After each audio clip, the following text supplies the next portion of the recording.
Iran সরকারের নতুন এক সতর্ক বার্তায় উত্তেজনা ছড়িয়েছে আন্তর্জাতিক মহলে। দেশটির রাষ্ট্রীয় গণমাধ্যম জানিয়েছে, হোয়াটসঅ্যাপ, টেলিগ্রাম ও অন্যান্য লোকেশন ভিত্তিক মেসেজিং অ্যাপ ব্যবহারে নাগরিকদের নিষেধাজ্ঞা জারি করেছে প্রশাসন। দাবি করা হয়েছে, এসব অ্যাপস ব্যবহার করে ইসরায়েল ইরানি নাগরিকদের অবস্থান শনাক্ত করছে এবং তা ব্যবহার করছে হামলার টার্গেট নির্ধারণে। এই ঘোষণার পরই প্রতিক্রিয়া জানায় জনপ্রিয় মেসেজিং প্ল্যাটফর্ম হোয়াটসঅ্যাপ। এক বিবৃতিতে তারা জানায়, ইরান সরকারের এমন সিদ্ধান্তে তারা গভীরভাবে উদ্বিগ্ন।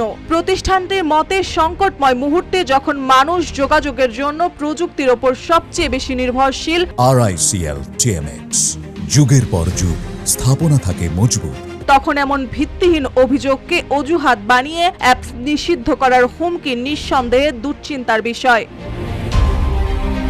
হোয়াটসঅ্যাপ কর্তৃপক্ষ তাদের নিরাপত্তার নীতির বিষয়ে স্পষ্ট করে জানায়, সব মেসেজই এন্ড টু এন্ড এনক্রিপ্টেড, অর্থাৎ বার্তাটি কেবল প্রেরক এবং প্রাপকই পড়তে পারেন, এমনকি হোয়াটসঅ্যাপও নয়। পাশাপাশি তারা কোনো ব্যবহারকারীর অবস্থান ট্র্যাক করে না বা মেসেজিং হিস্টোরির কোনো লগ সংরক্ষণ করে না বলেও দাবি করে। এছাড়া প্রতিষ্ঠানটি আরও জানায়, কোনো সরকারের কাছ থেকে বড় পরিসরে ব্যবহারকারীর তথ্য চাওয়া হলে সেটি আইনসঙ্গত কিনা তা খতিয়ে দেখে সীমিত পর্যায়ে সাড়া দেওয়া হয় এবং গত এক দশকেরও বেশি সময় ধরে মেটা হোয়াটসঅ্যাপের মূল কোম্পানি হিসেবে এসব তথ্য স্বচ্ছতা বজায় রেখে নিয়মিতভাবে প্রকাশ করে আসছে।